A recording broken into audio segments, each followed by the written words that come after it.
Welcome back to the second channel. It's the channel that comes second because it is number 2, and we have to talk about the McLaren. Now, obviously, you guys saw in the last video, it went ablaze. It set on fire and we got it repaired, we got it back on the road and we got it back in one piece in time for gravity, but maybe I didn't make it clear enough to some of you what the problem was, because it seemed to be a question that kept popping up. We're going to clarify right now exactly what we suspect caused this car to set on fire. I think it's something that McLaren possibly should address, because it obviously isn't uncommon. We've seen that DDE have had, well, they filmed a 675 LT Spider, which set on fire in exactly the same spot. And there's been multiple others as well. There's a 570S on Copart at the moment, which has also been on fire in the same spot. It's obviously a fairly common thing with these cars, and yes, you need to be very careful of it if you own one. And that, I believe, comes down to what is in this box over here. So we have a bunch of fire damaged McLaren stuff. This is the original carpet from the back. These are a little bit flammable, so be careful with those, especially as they get older. This is the inlet manifold. That was not the problem. Is this the one, is it? That's one. So we believe what was on the end of here was the root cause of our issue. And that didn't do our engine loom any favours. It didn't, did it? That's the one. So this is part of the oil breather system. It goes on there, like that. And these can potentially do one of two things. First thing is cause too much crankcase pressure, which then causes a leak out of the rocker cover, because that's the easiest place for it to leak from, which then drips oil onto the manifold, which then sets on fire. Or the plastic on that can fail, and then that in turn leaks a bit of oil. Guess where it ends up? Straight on top of the manifold, on the driver's side or on the right hand side of the car. And then guess what that does?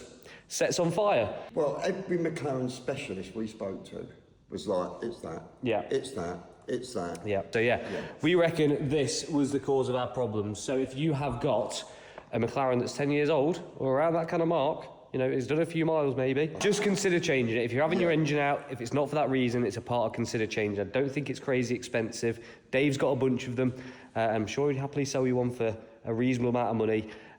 I'd just recommend changing it, because you don't want to be in the situation like I was, where your car is now in cardboard boxes after being on fire. The actual brunt of that was new engine loom, new injector loom, new breather system, new inlet, 2 new rockers, new engine covers, new oil filler. So there's the answer for all of you people that were asking. That is the reason we believe that my McLaren set on fire. But anyway, now we've got you, we may as well do some other stuff in this video, because we've got a lot of stuff to catch up on.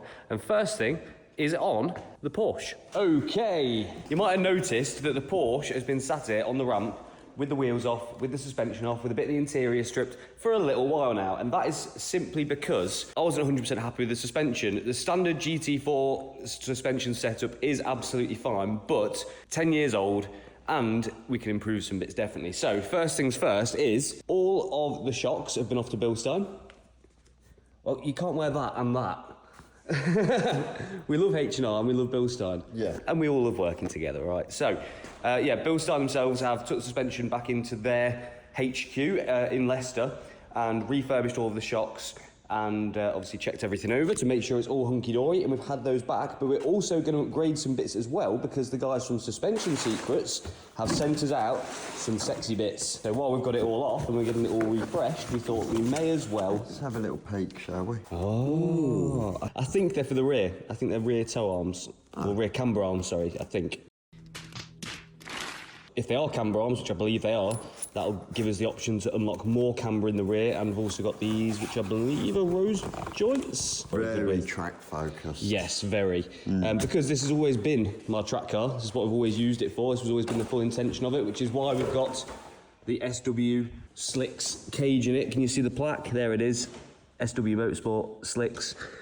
It's a half cage, and obviously the GT4 from factory is a very well capable track car, but we can make it that little bit better. And there's some more bits in this box, isn't there, Mickey? Ooh. These are billet aluminium, I believe, guessing by the weight. And so these are top mounts. They are camber adjustable top mounts, which allow for more camber on the front, because I believe on the front of these, obviously you do have some camber adjustability from the standard top mounts, but these give you more. So basically, this is your standard camber adjust, but then these are offset slightly. However they work, I'm not sure. I didn't design them, but they give us more camber on the front.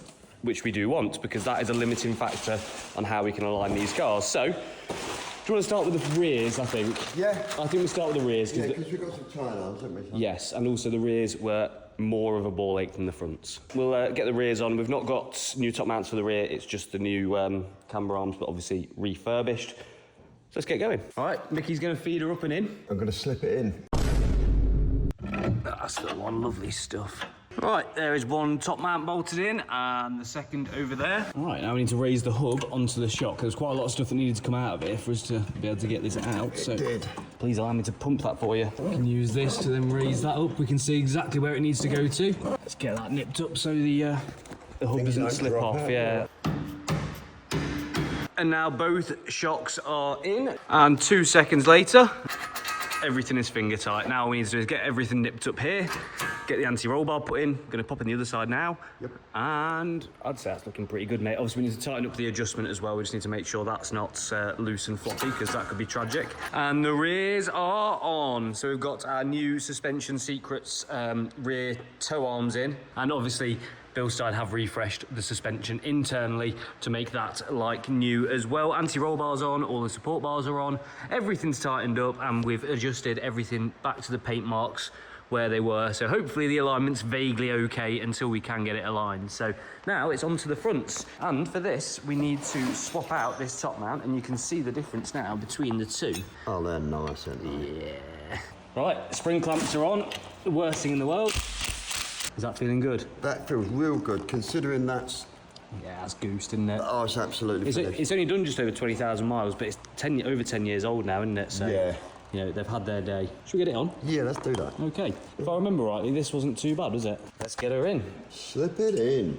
That's the one. Straight in. I'll give her a spin. There you go. That's the Badger. Right. Gearbox jacks underneath. Also, as well, I need to change this drop link, because I have a new one over here. It's just here.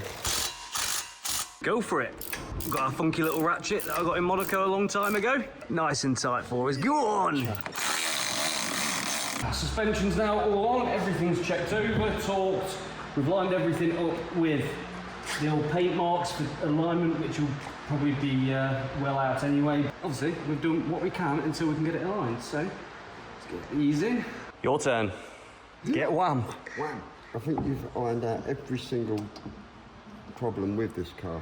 I mean, the front end's basically brand new. Yeah, there's nothing that's not been changed, basically. We did have a real cool exhaust, but it was just not Donington compliant. Yeah. Yeah, we've had to go back to stock. I've got an idea what we can do with the exhaust, though, because Modstock reckon they can cut open the standard exhaust and make it so when the valves are open, it's louder. When the valves are closed, it stays as it is stock. Oh, I like the sound of that. Yeah, so we can have like track mode and Chris being a yob mode. Can't believe I'm doing this on an Android. Hello? Hey buddy, it's Chris Slicks. Found out from Dean you've obviously won the X3M. I hope you're excited to get it. Obviously calling just to see when you wanted to pick it up. When is the possibilities? The car is ready to go, so we're ready whenever you are. We'll organise for Mickey to come and get you, bring you to the unit, and obviously get your paperwork all sorted and take you out for a quick drive. But yeah, we'll send everything over to you, and yeah, we really look forward to seeing you on Monday. Thank you very much. Look after yourself. I'll see you soon, guys. Bye. Okay, bye-bye. We shall check back in when Mihai gets it. Oh, there is one thing actually I want to do in here before Mihai gets the car. So at the moment, when we turn the ignition on, it says "Welcome, Johnny," because that's the previous owner of this car, and I decided never to change it. But I think it'd be a nice touch if we can change that to Mihai's name for him before he's here. So when we go on here, it should. Hey, there we go. Several days later. Right, today is the big day, not for me, but for Mihai, the winner of the X3M. Mickey has gone to pick him up from the train station in Leicester, and he is on his way to pick up his new car. I've got it cleaned again. It is all looking lovely, looking brilliant, and I'm sure he's going to love it. Boo. All right. Hello, matey. How are you? Very good. Well, here is your new baby. We've just cleaned her up for you again, and she is looking fresh. I'm still not believing it, that's it. I just said it now, I'm still not believing it. Yeah. How many tickets did you buy, by the way? Was it just... Oh, a lot. One. Now, I'm a bit shorter than you, so you might have to move the seat back a bit. Oh, come on. Yeah, you know Really? it is. So that is your loud start, but in normal driving it's quiet, and then when you gun it, it's louder. Right, so it is literally just as is normal on a BMW really. You've had a BMW before, or? No. No? Okay, you'll love it. They're the best. Really good car. Yes. Feels weird now because I'm driving your car. It's alright, don't worry. This has been home. Just enjoy it. This has been home for me. This is my final goodbye. How was that? I think the Hyundai is a bit faster. I'm blown away, to be honest with you. I'm blown away. Amazing car, isn't it? It's a beast. I know, right? It's a proper beast. Absolute beast, like I Proper said. beast. Hopefully it's everything you ever expected. No, there's more. Oh, lovely. There's more. That's what we like to hear. And there she goes. It's a sad day. It is, but do you know what? Don't cry. Don't cry. What are you doing up there? What a nice guy. Yeah, cool. Proper cool geezer. Yeah. He's gonna love that. Do you know what he loves so much about it? Oh, no, mate. Bye X3. We love you. This is supposed to be the replacement for the X3, but obviously we've got some issues that are holding us up, i.e. no windscreen and a few other bits that we're waiting on, but time will come. Look at it go. What a car. See you, bye. Oh, well, we have other things to get on with, so. Mercedes GLE63S. Now, obviously, you've seen this car get built on the main channel, but there is still some bits now which we need to finish off. The first of which, Mickey is going to show you by starting it up. I will. Because at first, we thought the original engine mounts were actually okay, because when we took them off, they both seemed the same as each other. Maybe that wasn't the best idea, because now when we start it up, there just seems to be a bit too much movement and vibration, and it kind of runs through the whole body of the car, which is not what you want. There is also that fan, which loves going off because one of the water pumps isn't plugged in, so we need to figure that out. Then we've got the fuel tank, which we need to figure out. Then the anti-roll bar. There's still quite a lot that needs doing. So we're going to start off by figuring out how to get these engine mounts out. And I wish we did this earlier because it's going to be a ball ache. So let's get her up in the air and get to work. First step, drive shafts out. The good thing is though, when we get these in, it unlocks the next step. We can put a bunch more stuff on, so we can put our new anti-roll bar on. We can put on our new drop links. We can pretty much have the whole of the front end buttoned up, to be fair. So let's see how we can get on with this. There is our engine mount. She was fiddly, but she is loose. Now we just need to find the way to get her out. Right, we ended up taking this little section of the exhaust out and having to go through this way here, but we have now achieved it. So this one, you can see it's not massive, is it? No, but it's enough. Yeah, and you can see why we thought it was probably okay. Yeah. In comparison, that one is... that ain't moving. That one's solid, isn't it? If you want to do that one. Oh, yeah, it's definitely, definitely done. Right, let's not waste any more time. Let's get her in. Let's get this one in. And she is now in. But now, the plan is, the engine isn't sat on it. It's just bolted into place. We're going to keep an eye on it and drop the engine down. And hopefully it just falls into position, right? Yeah. Cool. Oh, mate, that just looks absolutely lovely. Bosh. Sweet, that's the hardest one down, and thankfully we didn't have to remove too much. Right, now on this side, what we're doing, you can see there, that is our engine mount just chilling, hanging down. And we think the plan of attack's slightly different because we don't think we've got the same clearance at the back here, but it really looks like it wants to come out where this drive shaft is. Drive shaft is out, and so is the engine mount. Old one, new one. Mickey, you're on it. Oh, mate, that's worse than the other one. Yeah, it is. Look at that. And it should be. So it does. I think that is probably going to solve our issue, and if not, it's definitely going to make it better. There we go.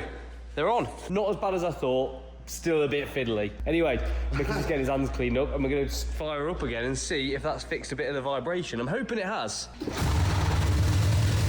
That feels better, I think. Don't worry about this. How's it feeling there? A lot better. Does it? Yeah, it's not so... It doesn't look so... Oh, no, it's still doing it.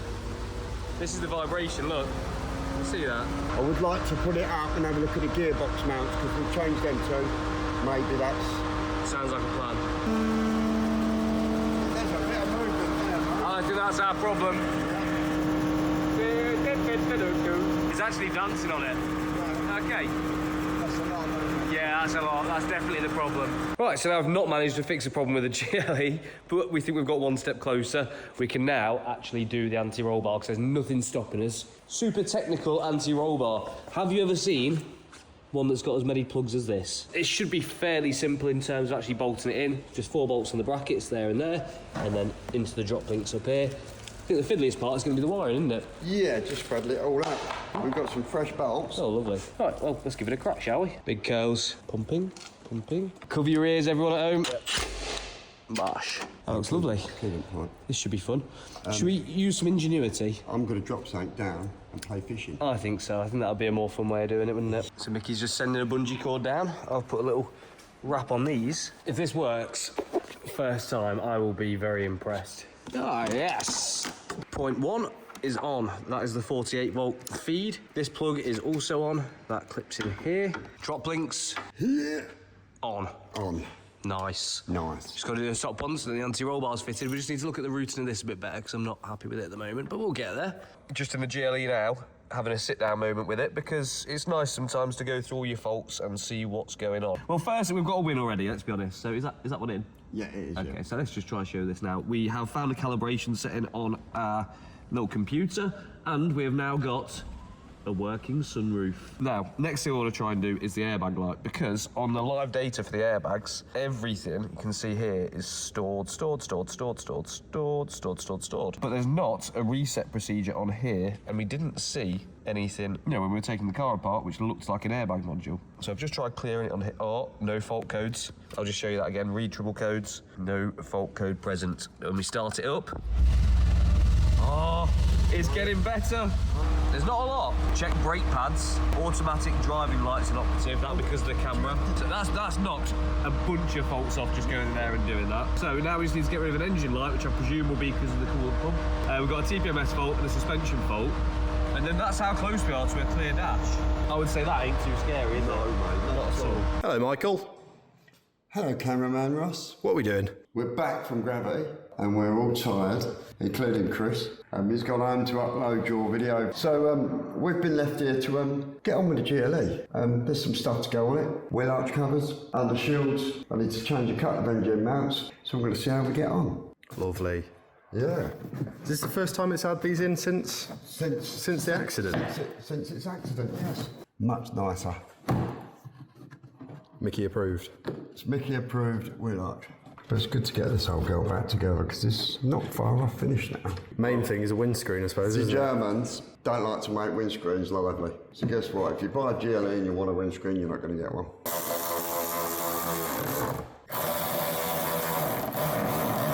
Right, I think I'm all good on that. Got all our bits and bobs in it. Now, I know for a fact that we haven't got these clips because they break these ones. But I'm going to have a little look anyway, just in case. Right, as you can see, when Mickey's about to start it up, there is still, not so obvious at the moment, a slightly higher RPM, but as it comes off cold start, you can just see that there's still too much engine movement. And there's only one mount left which we can do to try and fix that. So we've looked to engine mounts, there's also a gearbox mount as well. We're going to get back on the ramp, try that, and hopefully that solves our issue. Now, thankfully, this was a lot cheaper than the engine mounts. It's only like 90 quid and shouldn't be too much of a faff to change. So let's try and get this on, see if that solves our issue. So, process is pretty simple. All we've got to do is support the gearbox, which will probably go about here. Yep. Put something on this so we don't mark it up. Drop this plate down, and that is where that mount sits. You can see it just here. And just here, so let's get that done, shall we? Right, already I noticed this does not. That is not it, is it, Mickey? Not going to be the easiest to compare to, but... Oh no, there is still a fair bit of wobble. I wonder if that will fix it. If this doesn't fix it, then what? Then we're stumped. Who knows, at least then we've eliminated that. We've got all new engine and gearbox mounts. And it does look nice. Does look nice, yeah. Well, I suppose sling it on and find out, right? Ooh. Thank you. Let's see if it's worked. I'm not feeling hopeful because the mount didn't feel any different to the one that we put on. But what else could it be at this point? What do we reckon? Is it going to work? I'm optimistic. You're optimistic? Yeah. I'm pessimistic. Oh, right, okay.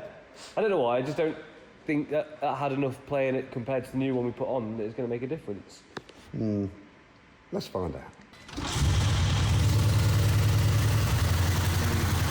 Like, you shouldn't be able to feel it vibrate in the car.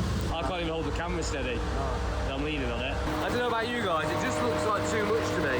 That's definitely too much. Maybe the fact it might just be idling a bit low for whatever reason. I think now, I suppose, the route we take is get everything plugged in, figure out that last water pump wiring that seems to have gone AWOL. And then, yeah, I suppose maybe look into it from there and just see why it's doing it. Maybe you guys got some suggestions. What could it be?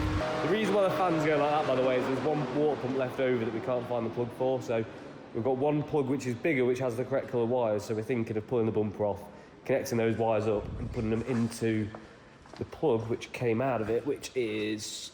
Can I find it? Can I find it? Here. This one.